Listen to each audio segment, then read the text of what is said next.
Well, good afternoon, everybody. Welcome once again to Syracuse Basketball Postgame, presented by Krause Health. We are live here on YouTube. We're live on the Syracuse Orange Basketball Facebook page as well.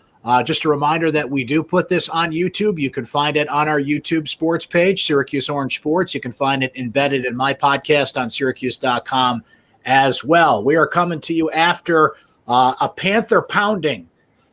Mike Curtis, my friend and co-host who joins me for the program, as Pitt all over the Orange. 96-76 was the final score. It was the second time in 10 days that Syracuse played Pittsburgh. It was Pitt's second game in the span of 23 days, but certainly they did what has been the common theme in every Syracuse loss this year. Pounded it inside, won on the boards, really went after Syracuse. Pitt surprisingly hit a few from the three-point line as well. And Jim Boeheim said it himself, Mike, not my words, his. This is one of the worst defensive performances that he's ever seen at Syracuse. And when the Orange only counter with 3 for 22 from three-point range themselves, you're going to get a mixture today. So bad loss for the Orange pretty much anywhere you look.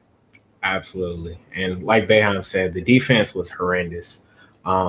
They gave up 20 points to each of to 3 of Pitt starters, and the other one had 18. So you got Justin Champagnie leading the way with 24 points, 16 rebounds. He actually went into halftime with 6 points and 6 boards. So he had a big second half, and he had 3 statement dunks that pretty much gave Pitt all the momentum. You just came out of the Pittsburgh postgame, and Champagnie had a few things to say about those dunks, right? Yeah, absolutely. He was asked which one was his favorite, and he responded the one over Dolezaj, because it seemed like Syracuse and maybe some of the assistant coaches were talking a little smack to him and the rest of Pittsburgh. So that's interesting to see, because you don't hear that quite often from a Syracuse team. So it'll be interesting to see how that is going forward. And, Mike, the fact that we're saying the name Justin Champagnie is a bit of a surprise. He had a knee injury. He was supposed to be out 6 to 8 weeks. There were some rumbles he was going to come back earlier than that. But before the game, he's in warm-ups. Everybody's wondering what's going on. Pittsburgh tweeted something from the locker room before that, and there's Justin Champagnie. What knee injury? This guy comes out and drops 24 points, 16 rebounds, looked great, flying through the air on those dunks. And just, it's like he never left. It's incredible to see the rate at which he came back today. He's one of the ACC's best players, and certainly proved that today. I want to go through a few numbers here, and we're going to pay particular attention to some numbers in the second half. But overall, Pitt shot 31 of 67. That's 46%. Syracuse took the same amount of shots, but hit 27 of 67. That's 40%. We mentioned Syracuse's awful three-point numbers, 3 of 22. That just cannot happen with the number of three-point shooters this team has, particularly if you're going to balance things out on the offensive end for the Orange. Pitt was 8 of 23. Pitt, one of the worst three-point shooting teams coming in today. But when you leave Horton alone in the corners and leave him alone on the three-point line at all, he's going to hit him. Did it in the first game as well to Syracuse. The Orange did get to the free throw line 22 times, hit 19 of those. Pitt 26 of 32 at the three-point line. Pitt adding to the list of teams that have pounded Syracuse inside, out-rebounding Syracuse 47 to 35. Now, there were a couple of numbers that weren't quite as bad this time around for Syracuse. Points in the paint were actually even at 40 to 38. And I'm looking for the second chance points, because that is something that has killed Syracuse. It was 18 to 13 this time around, so a little bit more even than you would think. But it's the second half numbers in particular we got to look at, Mike. Pitt outscores Syracuse 64 to 39. They shoot 58% in the second half to Syracuse's 39%. Syracuse 2 of 12 from three-point range in the second half. Pitt out-rebounded the Orange 26 to 16 in the second half. And of their, I think, 19 total assists in this game, 15 came in the second half. It's just everywhere you look, Syracuse just fell apart. The points in the paint was even overall, but it was 34-18 in the second half. So you pretty much take the numbers in the first half and throw them in the garbage, Mike. And let's not forget, the Orange were up at halftime, 37 to 32. Yeah, they had a 5-point lead at halftime, and the start of that second half was pretty awful for Syracuse. They gave up an 8-2 run to Pittsburgh. And you can tell whenever you give up a big run coming out of halftime, that doesn't bode well for the rest of the game. Basketball is a game of runs, we all know, and whoever has the momentum is likely to win, especially when they get it going at the right time. So a couple of individual numbers. There were a couple of guys that did play well for Syracuse today. We knew that Quincy Guerrier staying out of foul trouble would make a difference for Syracuse, at least you would think. He played well, certainly, at 18 points, 12 rebounds, did everything you would want Quincy Guerrier to do inside. Alan Griffin actually left the game early, comes out after a minute. I tweeted this and kind of preemptively tweeted it because usually when you get the quick hook like that, Mike, it means Jim Boeheim's not happy with your defense. In this case, Griffin just said he wasn't feeling well, came out of the game, came back into the game. He ends up beating the leading scorer for Syracuse, 28 points, hits all 6 of his free throws, goes 2 of 4 from three-point range. And you know what he really had working today, Mike, was that shot in the paint. He would take it inside, right around the free throw line. He really had that jumper working today. Yeah, that's really been a staple for Alan Griffin, that turnaround, mid-range jumper. Some people say it's a bad shot. Some people say it isn't a high percentage shot, but he makes it more often than not. And when you look at his three-point attempts, he only shot 4 threes today, that's perfect for him because he has a tendency to kind of stay out behind the three-point line and just launch triple after triple. But tonight he was 2 of 4. He had a career high 28 points. He really did everything that Syracuse needed him to do. One thing that sticks out to me is he shot a 3 late in the second half, and he knew it was a miss, and he went to go follow it and get offensive rebound, and he got fouled. That's a big one. Yeah. When he's given that type of effort and he's locked in like that, Syracuse just needs their backcourt and their guards to kind of complement him, Quincy, and Marek. Speaking of Marek, he had 14 points in this game, but just 3 rebounds. He's really getting, pushed around, out physical in there. He's Syracuse's only option at center right now. Buddy Boeheim had 12 points. I wouldn't necessarily classify him having a good game, though. He was 0 of 8 from three-point range. We saw it again. Joe Girard, if he's not scoring, he's pretty much useless to this team. He can hit free throws, too, and you want him out there in clutch situations to do that, but he just gets pushed around on defense. I mentioned it, though. Kadari Richmond was not exactly a savior in this one. I'm not going to push back too hard on anybody that says Kadari Richmond's the better player, maybe needs to play more than Girard. Their minutes actually evened out in this one. Joe played 22 minutes to Kadari's 18, but teams are leaving Kadari open. They are leaving. They're basically, Mike, saying to Kadari, let's see what you got. And Kadari can make some plays. He twice a game, it seems, will get a run the other way, a steal and a rebound the other way. I think Syracuse is kind of faced with an interesting decision here about letting him develop on the court versus on the bench. But Girard's just not giving you anything. When he's not shooting threes, it's the second game in a row that he has struggled. And he struggles against bigger teams. You play a smaller lineup, maybe he can run with them. But I think it needs to be duly noted that it's not like Kadari Richmond was a savior today. He only had 2 points, couple of rebounds, 3 assists on the day. But what you didn't see was Woody Newton off the bench. That continues to be interesting. I know that there was a COVID pause and the lack of practice, and maybe he's catching up from that. Robert Braswell didn't get a lot of run today. We didn't see Jesse Edwards at all in this game, which is interesting. So, I think Jim Boeheim's got a lot to think about there, Mike, because Jim is pretty stubborn and sticking with that 6-7, sometimes 8-man rotation. It's not like there's a ton of help at center with this team. Frank Anselem's out for another 2 weeks. We know that the Barama Sidibe situation continues to be, boy, who knows when he's coming back and how effective he'll be when he does. But there are players available that are just not getting on the court right now, and you can't leave people on the bench. It's kind of an all-hands-on-deck thing to see, what your best rotations are at this point. Yeah, when you look at how Jim Boeheim is spreading his minutes, especially today, Buddy Boeheim plays 40 minutes, Marek plays 39 minutes, Quincy plays 38 minutes, Alan Griffin plays 32. And then, like you mentioned, Joe Girard and Kadari Richmond, if you could combine both of their skill sets into one player, he would arguably be Syracuse's best player because Joe can shoot. Joe can shoot from three-point. Joe can shoot free throws well. Kadari can defend well, and he has the athleticism to kind of get in the lane and facilitate to his teammates. But right now, I think Syracuse just needs both of them to play at their best in order to get a little bit of momentum on offense.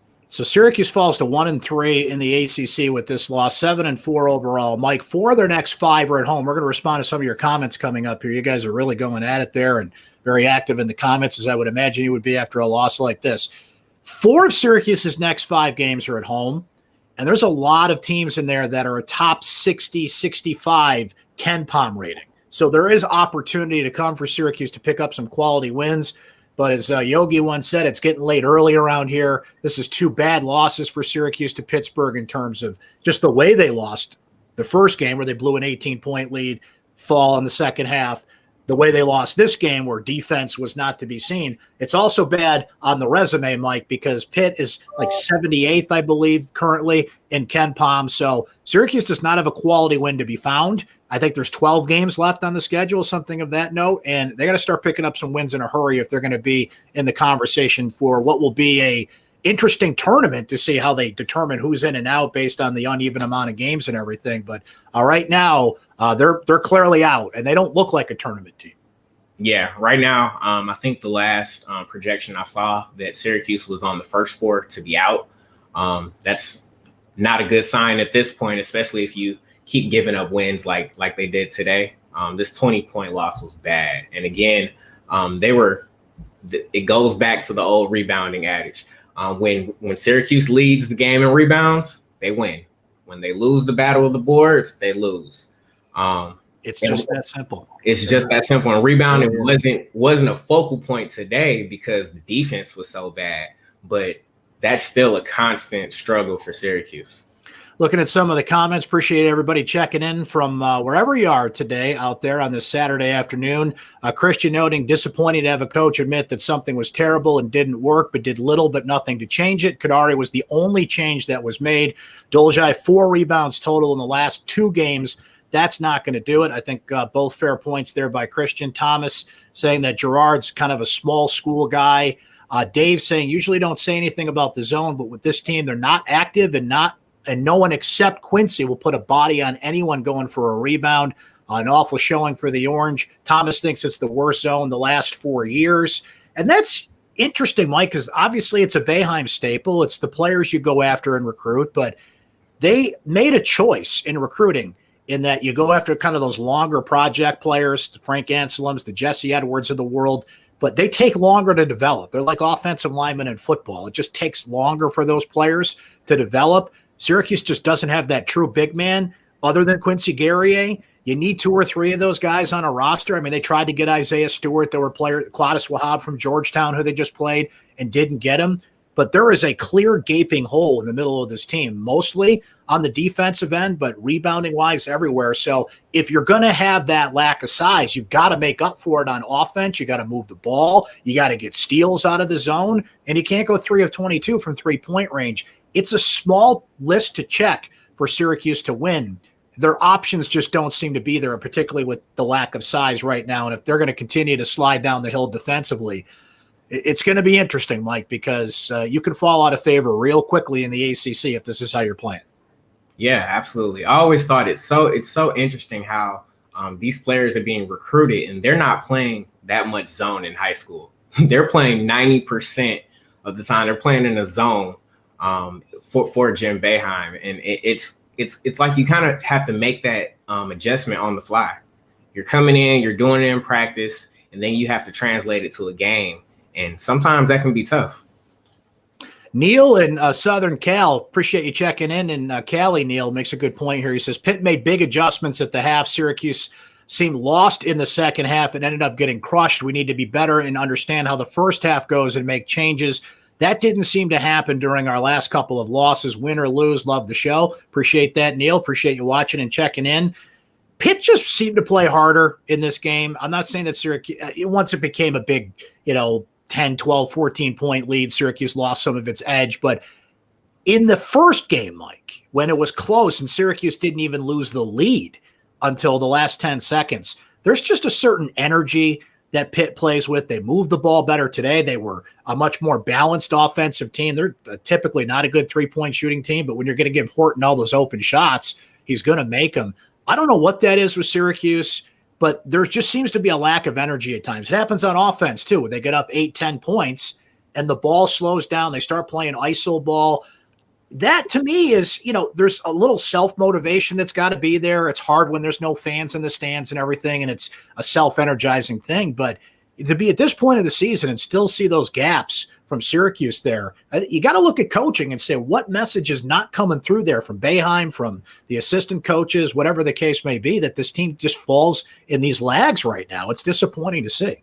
Yeah, they have these really bad lapses where they tend to turn the ball over a lot in a short amount of time.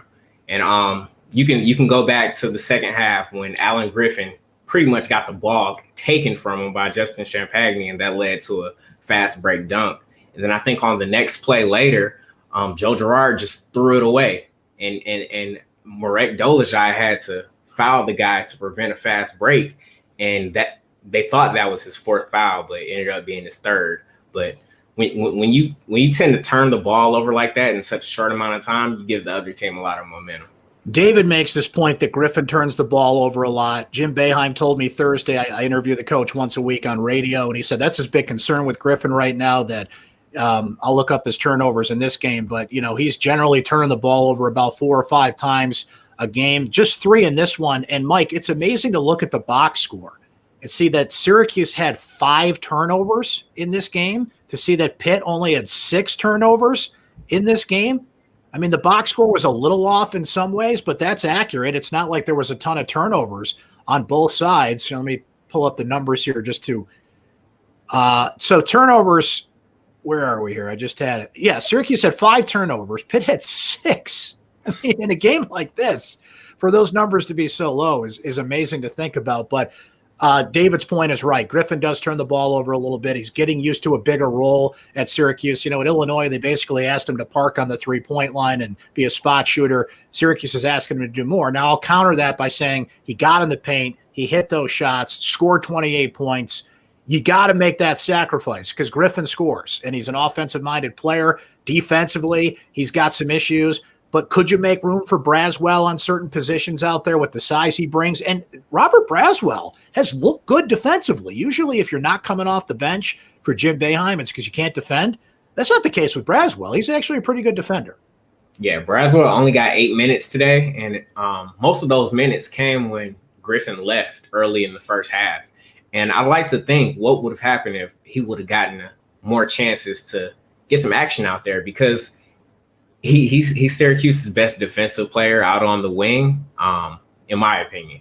Not sure if everyone else agrees, but the way he's able to get steals and just use his length to kind of create problems for the other team's offense, I think he needs a little bit more chances out there. Syracuse is really struggling to find a facilitator on offense right now. Girard's just not doing it consistently. He's easy to defend, can't defend.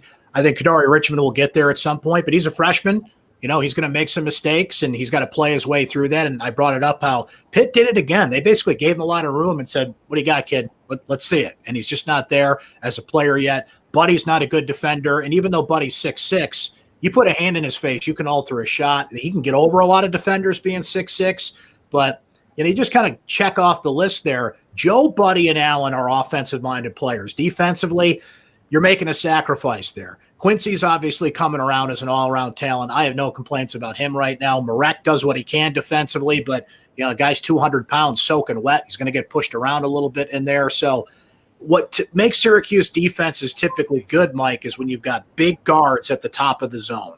I think of through those Final Four teams that Syracuse had in recent years, the guys like Trevor Cooney and Michael Carter-Williams at the top of that zone, big, long defenders up there. But he's 6'6", but he's not a good defender. So I hate to say it, but there's no relief in sight here. They can get better in terms of how they rotate, how hard they play, maybe mixing in some different players, but you're not going to find some gem off the bench. Somebody made the comment in Jim Boeheim's postgame press conference, as a matter of fact. I kind of chuckled at it. It's like, and the question was, how do you get better defensively? Because it's not like you could trade for anybody. This is the team you have.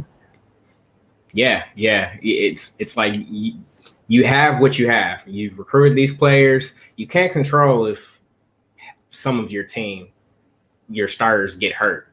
Like Brahma Sidibe, we thought he was coming back soon, but it seems like he's going to be out a little bit longer. Not sure how long. Not sure which game he'll return, but he's definitely missed. And it's funny that you mentioned Buddy Boeheim and his struggles, because Pitt coach Jeff Capel, he said that he wanted to put Audice Toney on Boeheim for the entire game. I'm not sure if he saw how North Carolina played Boeheim last game, and they limited him to 0 points in the second half. Leaky Black all over him. Right? Leaky Black, yeah. But yeah, Capel said that Audice had the ability to kind of defend and get in front of Boeheim, and you can see it happen. Buddy only finished with 12 points, 0 for 8 from 3. It's working. And now basically a look ahead. Miami comes up next for Syracuse on Tuesday. Any opponent in the near future, or at all, frankly, Mike, that has 2 or 3 big men, you're at a disadvantage.